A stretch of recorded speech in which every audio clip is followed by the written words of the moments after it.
रात्री फार उकडत होतं. किशोर फार दिवसांनी रात्री पाय मोकळे करायला बाहेर पडला. शेजारच्या ब्लॉक मधला अरुण भाटिया त्याला वाटेत भेटला. दोघे गप्पा मारत मारत चालू लागले. अरुण म्हणाला, किशोर, परवा दिवशी पहाटे मी आणि शर्मिला बाहेर जाणार आहोत. मुलं सासूरवाडीला ठेवणार आहोत. फक्त जरा घराकडे लक्ष ठेव. वहिनी असतातच ना घरी? किशोर म्हणाला, हो, पण मध्येच कोठे निघाला आहात? अरुण म्हणाला, अरे जरा बदल म्हणून शर्मिलाला घेऊन जातो आहे. तापोळा, भिलार, महाबळेश्वर 4-5 दिवस नाही आता. मध्येच कसं काय ठरलं? तुमची प्रॉपर्टीची कामे झाली नाही का? बाबांना जाऊन 3 आठवडे झाले ना? किशोर म्हणाला. त्याचा सूर ओळखून अरुण हसला. बाबांना जाऊन 3 आठवडे झाले आणि हे काय बायकोला घेऊन हिंडायला निघाला आहे, अशा सुरात किशोर बोलला. ते अरुणला समजलं. अरे झालंय ते, आता एक सही केली की काम झालं. पण बाबांच्या आजारपणात शर्मिलाची फार ओढाताण झाली रे. सतत त्यांचं औषध पाणी, पथ्य, माणसांचं येणं जाणं फार करावं लागतं तिला. नुसता पैसा असला तर होतं असं नाही. सेवा करायची तर माणूस हवं. बाबा गेले नि ते 15 दिवस पुन्हा भरलेलं घर. सगळी क्रियाक्रम घरच्या बाईवर किती लोड येतो. आता सगळं आवरलं तर थोडा तिलाही निवांतपणा देऊया. माझ्या बाबांचं तिने 4 महिने खूप केलं. मी 4 दिवस तिच्यासाठी दिले तर कुठे बिघडलं? अरुण म्हणाला. किशोर घरी आला. अनुराधानं अंथरूण घातलं होतं. मोबाईलवर काहीतरी वाचत पडलेल्या अनुराधानं त्याच्याकडे एकदा पाहिलं नि पुन्हा मोबाईलमध्ये वाचण्यात बुडून गेली. आत्ताशी अनुराधा असंच करते. आपल्याशी कमीत कमी बोलते आहे. संवादच काय, विसंवाद सुद्धा बंद केले आहेत तिने. पूर्वी ती नव्हती अशी. सरमसूर करायची सारं. आपणच तिला हाडतूड करायचो. पण ते मनावर न घेता पुन्हा काही बोलायला यायची, काहीतरी सांगायची. पण आत्ताशी हे सारं कंटाळते असं वाटतं. अनु, त्यानं हाक मारली. तिने मोबाईल बाजूला ठेवला. हं, बोला. त्यातला अलिप्त त्याला जाणवला होता. आत्ता बाहेर अरुण भाटिया भेटला होता. शर्मिला आणि तो बाहेर जाणार आहेत 4-5 दिवस. जरा लक्ष ठेव घराकडे म्हणत होता. बर, असं म्हणून अनुराधाने पुन्हा मोबाईल घेतला. का जाणार आहेत विचारलंही नाही.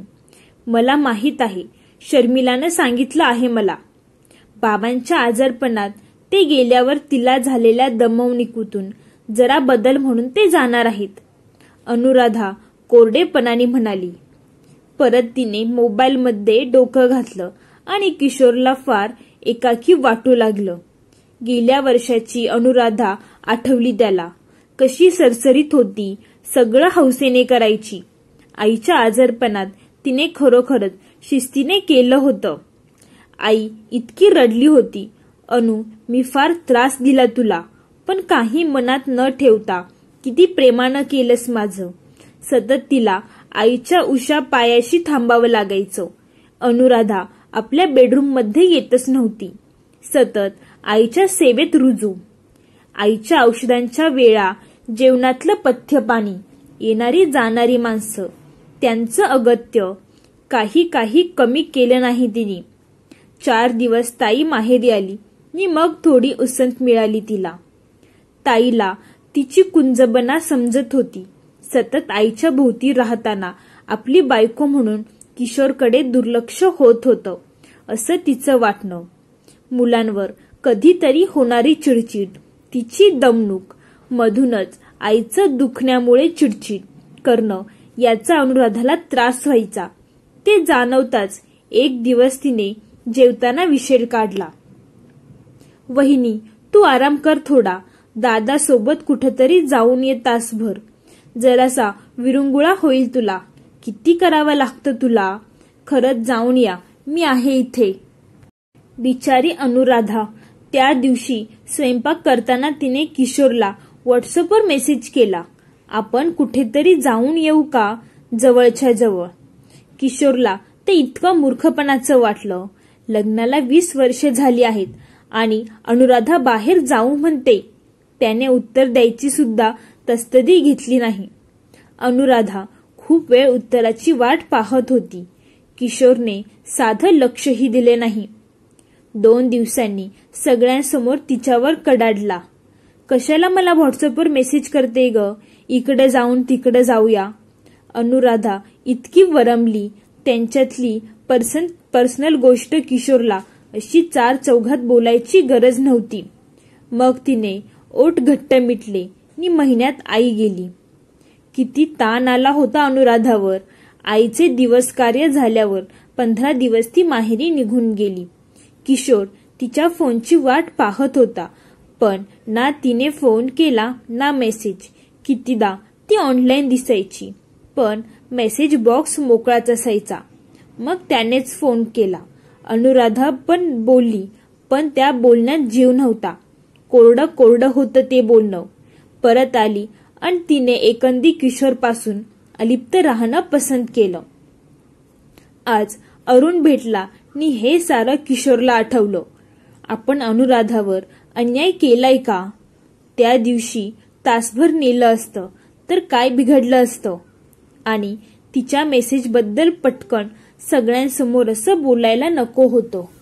तिला लग्न करून आणलं म्हणजे तिने काहीही तक्रार न करता आपल्या माणसांची सेवा करायलाच हवी आणि आपल्याकडेही काहीही मागायचं नाही, आपल्याला काहीही सांगायचं नाही अशी आपण अपेक्षा ठेवली. तिला समजून घ्यायला आत्ता फार उशीर झाला आहे का? एखादी गोष्ट कधीच न मिळण्यापेक्षा उशिरा मिळाली म्हणून बिघडत नाही हे मनाची समजूत काढायला ठीक वाटतं, पण ते सगळीकडे लागू होत नाही.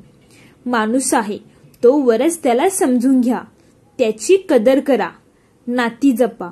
ती कौटुंबिक असो या मित्रमैत्रिणींसोबत, सहकार्यांसोबत किंवा तुमच्या हाताखाली काम करणाऱ्या कर्मचाऱ्यांसोबत. कदर करा, वेळेत करा, कारण नंतर उरतो तो फक्त पश्चाताप. कधी कधी तो पश्चाताप करायला आयुष्य आपल्याला वेळही देत नाही, नंतर त्याला अर्थही राहत नाही.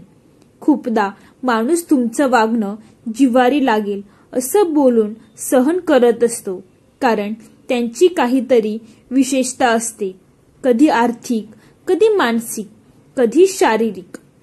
पण एकदा की अंतःकरणातील झरे आटली की परतीची वाट उरत नाही आणि त्यावेळी जो उशीरपणाचा परिणाम होतो तो फार भयंकर असतो. वेळीच सावरा आणि नाती फुलवा. थोड्याशा प्रेमामध्ये फुंकर मारून मोठ्या जखमा भरून येतात. ती फुंकर घालायला उशीर व्हायला नको. तर मित्रांनो, तुम्हाला ही कथा आवडली असेल तर व्हिडिओला लाईक करून, चॅनेलला सबस्क्राईब करून, कमेंटमध्ये श्री स्वामी समर्थ लिहायला विसरू नका. धन्यवाद मित्रांनो. बोला श्री स्वामी समर्थ.